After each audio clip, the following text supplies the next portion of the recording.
పడిపోయినప్పుడు బయటికి దెబ్బలు కనబడకపోయినా నొప్పి తీవ్రంగా ఉంది అని అంటే ఖచ్చితంగా లెగ్మెంట్ ఏమైనా టైర్ అయిందా లేదా అన్నది చెక్ చేసుకోవాలండి. నెగ్లెక్ట్ చేయడం వల్ల వచ్చే నష్టం ఏంటంటే, మాకు 6 months బ్యాక్ ఒక పేషెంట్ కలిసాడండి.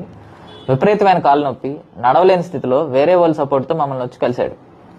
ఎంఆర్ఐ తీపి చూస్తే గ్రేడ్ 2 లెగ్మెంట్ టైర్ ఉంది. నా పేరు ఆదిత్య, మాది అమలాపురం. నాకు 2011లో ఒక ఇంజ్యూరీ అయింది. అప్పుడు అది క్యూర్ అయిపోయింది, కానీ తర్వాత మళ్ళీ 2024లో నేను రన్నింగ్ చేస్తుంటే నాకు సివియర్గా పెయిన్ రావడం స్టార్ట్ అయింది.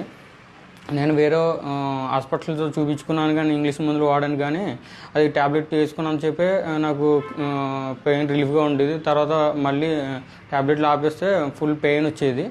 ఇక్కడికి అప్పుడే 6 months నుంచి నేను వాడుతున్నాను కంటిన్యూగా. ఇప్పుడు నాకు మ్యాక్సిమం క్యూర్ అయిపోయింది, చాలా బాగుంది. అసలు ఈ స్టేజ్లో ఉంటాననేసి అనుకోలేదు.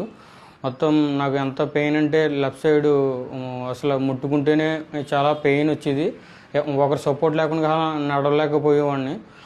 లేదంటే ఏదన్నా స్టిక్ కానీ పర్సన్ కానీ కంపల్సరీ ఉండాల్సి వచ్చేది. ఇప్పుడు నేను చాలా ఫ్రీగా నడవగలుగుతున్నాను. స్టెప్స్ కూడా మ్యాక్సిమం ఎక్కుతున్నాను. Thank you doctor sir.